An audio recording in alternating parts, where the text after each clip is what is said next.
아수르의 공격 앞에 현실적으로 애굽을 선택한 이스라엘이었죠. 우리도 비슷하죠.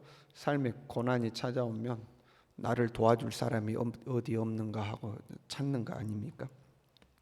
그러한 모습에 대해서 하나님이 애굽은 사람이요 신이 아니며 그들의 말들은 육체요 영이 아니다 하고 이스라엘을 책망하셨습니다. 애굽을 의지했다는 그 자체가 문제가 아니죠. 사람을 의지했다는 그 자체가 문제는 아닙니다. 하나님을 의지함이 없는 게 문제죠. 하나님을 의지했더니 하나님이 사람을 붙여주셔서 그 사람으로 도움을 삼는 것과 하나님을 전혀 의지하지 않고 어떻게든 사람을 붙들어 보려고 하는 것은 전혀 다른 문제죠. 지금 이스라엘은 하나님을 의지하지 않는 거죠. 하나님은 마른 막대기를 들어서 큰 군대를 물리치시는 하나님이신데 그 하나님을 보지 못한 채 마른 막대기만 쫓아가려고 하니까 하나님이 답답하신 거죠. 그래서 하나님께서 이스라엘에게 다시 한번 하나님이 어떻게 이 유다 백성들 하나님의 선민을 보호하시는 분이신가를 본문에 다시 설명하고 있어요.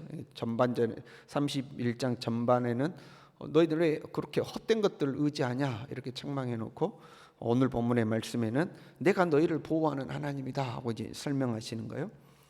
먼저 하나님께서 선민 이스라엘을 보호하심에 있어서 큰 사자나 젊은 사자가 자기의 먹이를 움키고 으르렁거릴 때에 하고 사자의 하나님을 비유하고 있죠. 다른 것도 아니고 먹이를 움키고 으르렁거리는 사자. 우리 그런 말 있잖아요. 먹을 때는 개도 안 건드린다 이런 말 있잖아요. 그 개를 왜 안 건드리죠? 먹는 거 존중해서 안 건드리는 게 아니죠. 먹을 때 잘못 건드리면 개가 물죠. 개라도 그 자기가 먹을 때 건드리면 무는 습성이 있거든요. 근데 사자, 그것도 큰 사자거나 젊은 사자, 아주 힘 있는 사자가 먹이를 움키고 으르렁거릴 때는 아무도 그것을 못 뺏는다 이거죠.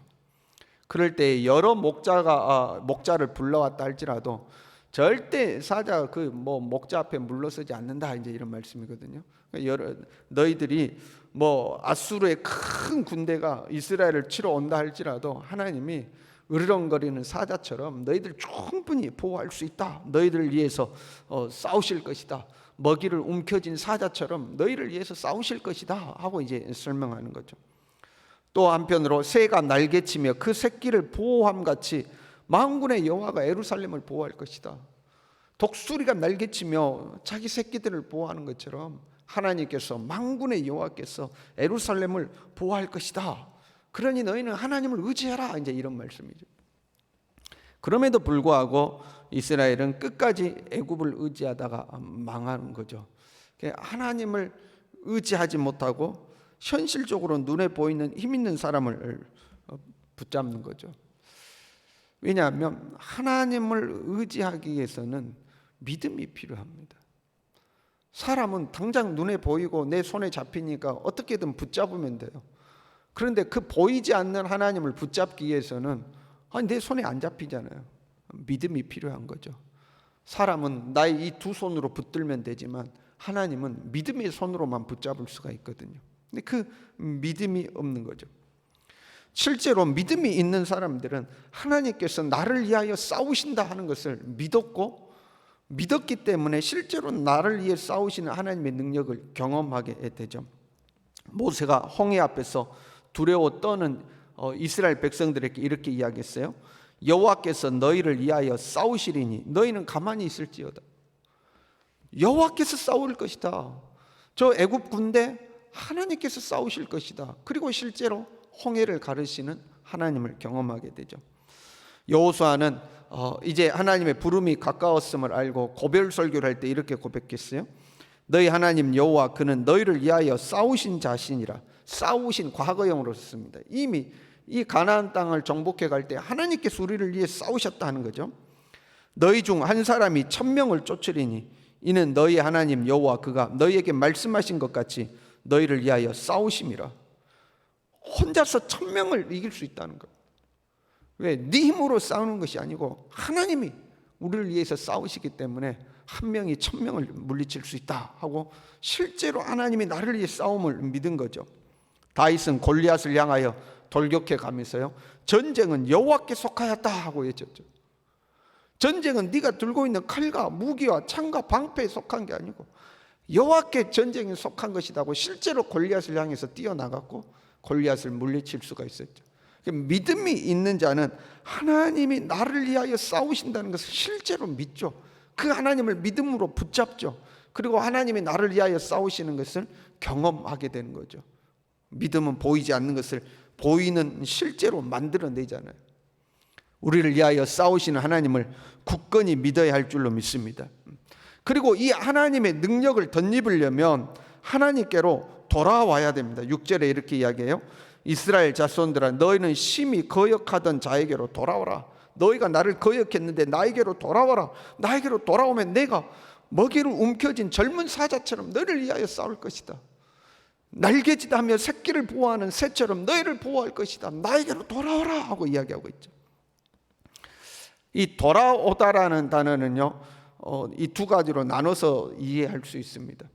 하나님을 떠났던 사람이 하나님께로 돌아오는 것, 이게 아예 하나님에게서부터 떠났던 사람이 이제 고난을 당하여서 야, 내가 의지할 리는 하나님밖에 없구나 하고 하나님께 돌아오는 돌아오는 거죠. 또 하나는요, 하나님을 떠나지는 않았어요. 하나님을 떠나지는 않았는데 전심으로 하나님을 의지하지는 않는 겁니다. 평소에는 하나님을 믿는다고 해요. 평소에는 내가 하나님 믿습니다, 하나님 의지합니다 그러는데 막상 문제가 생기면 하나님 의지하지 않는 거죠. 여러분 반대해야 하지 않겠어요? 평상시에는 믿음이 좀 연약한 상태로 있다가 문제가 생기면 그때 막 하나님 의지해야 되지 않겠습니까? 그런데 반대인 경우가 있어요. 평상시에는 이렇게 교회 나옵니다, 예배 드립니다, 그 기도 생활도 하는 것 같습니다. 그러다가 문제가 생기면 온갖 수단과 방법을 가리지 않고 이 문제에서 빠져나갈 수 있는 길이라면 뭐라도 붙잡으려고 하는 거죠. 중요한 것은 내게 어떤 문제가 생겼을 때 하나님의 방법으로 그 문제를 풀어가느냐 풀어가지 않느냐, 이게 중요한 거거든요. 이게 믿음이고. 그런데 평상시에는 그냥 신앙생활 하는 것처럼 살다가 문제가 생기면 오히려 세상 방법 쫓아가는 거죠. 그걸 그때에 하나님께서 전심으로 돌아오라 하는 거죠. 하나님께로 전심으로 돌아오라 하는 거. 그게 이제 또 하나의 하나님께 돌아가는 거죠. 왜 우리는 하나님을 전심으로 의지하지 않을까요? 믿음이 있는 듯 하면서도 왜 하나님을 전심으로 의지하지 않을까요? 7절에 이렇게 돼 있어요. 너희가 자기 손으로 만들어 범죄한 은우상, 금우상을 그날에는 각 사람이 던져버릴 것이며, 하나님께 전심으로 돌아오라 해놓고 그 다음 말씀이 뭐냐면 우상을 버리라 이렇게 돼 있어요. 근데 보세요, 우상은 여러 모양의 우상이 있고 재료도 다양하죠. 돌로 만든 우상도 있고 흙으로 만든 우상도 있고 나무로 만든 우상도 있어요. 그래서 성경을 보면 우상을 버리고 할 때는 대부분 그냥 우상을 버리고 나에게로 돌아오라 이렇게 돼 있습니다. 너희가 우상을 버리고 신상을 버리고 이렇게 돼 있어요. 그런데 오늘 본문의 말씀에는 강조하고 있죠. 은우상, 금우상을 던져버리고. 여러분 우상을 왜 금으로 만들고 은으로 만들까요? 그냥 나무로 만들면 제일 싸지 않겠어요? 그런데 금으로 만들고 은으로 만들고 나무로 만들었더라도 거기다 금을 입히고 은을 입히죠. 왜냐하면 이 금우상, 은우상은 경제적 우상을 상징하고 있는 겁니다. 나도 경제적으로 이렇게 금우상처럼 나도 돈이 많아졌으면 좋겠다, 이제 이런 생각이거든요. 우리가 하나님을 전심으로 의지하지 못한 이유는 돈 때문에 그런 거예요. 물질 때문에 그런 거죠. 하나님을 의지하다가 전심으로 하나님을 의지하다가 내가 원하는 물질을 얻지 못할까 하는 두려움이 있는 거예요. 왜요? 하나님은 우리가 생각하건대 하나님은 물질을 그렇게 크게 생각하지 않는 것 같아요. 여러분 그렇지 않습니까? 하나님이 물질을 최고의 가치로 여깁니까? 오히려 그렇지 않죠. 하나님의 가치에 있어서 물질이라는 것은 저 뒷순위에 있죠. 첫 번째 순위가 아니죠. 물질은 하나님은 보이는 것보다 보이지 않는 걸 더 중요하게 여기시는 하나님 아니십니까? 그래서 우리가 하나님의 방법을 선택한다는 것은 때로는 이 물질을 손에서 놔야 할 때가 있는 겁니다. 그런데 우리 욕심은 물질을 잃어버리고 싶지 않거든요. 우리가 하나님을 의지하는 가장 큰 이유 중에 하나도 뭐냐면, 모든 사람이 그런 건 아니지만 하나님이 나에게 복 주시길 원하는 마음이죠. 하나님이 나에게 물질을 부어주시길 원하는 마음으로 하나님 붙들고 있는 경우가 많거든요. 그런데 우리가 하나님을 알아가면 알아갈수록 하나님은 야, 그 땅의 것에 미련 두지 마. 네 눈에 보이는 것에 미련 두지 마. 영원한 하나님 나라 바라보고 살아. 보이는 것보다 보이지 않는 것이 더 중요한 거야. 그리고 그 보이지 않는 하나님의 나라를 위해서 보이는 물질을 네가 내려놓을 수 있어야 돼.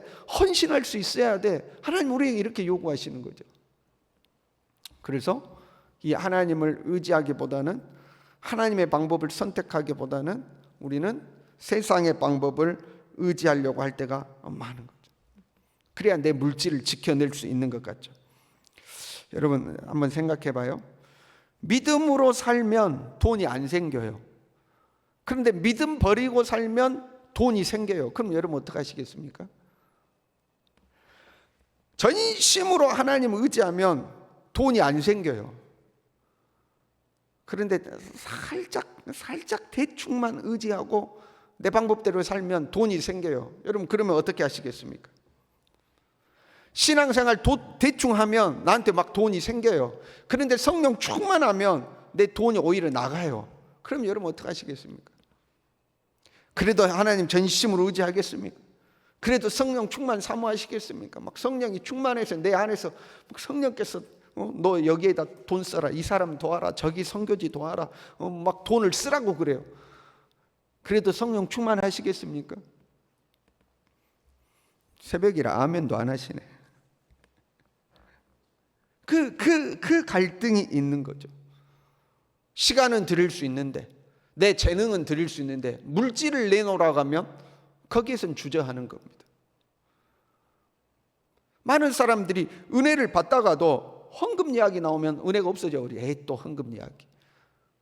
물질이 우리에게 있어서는 최고의 가치가 되어 있는 거죠. 그러다 보니까 하나님의 방법을 선택하지 못하고 물질을 지키고 보존할 수 있는 방법을 선택하는 거죠. 그런데 여러분 기억하세요?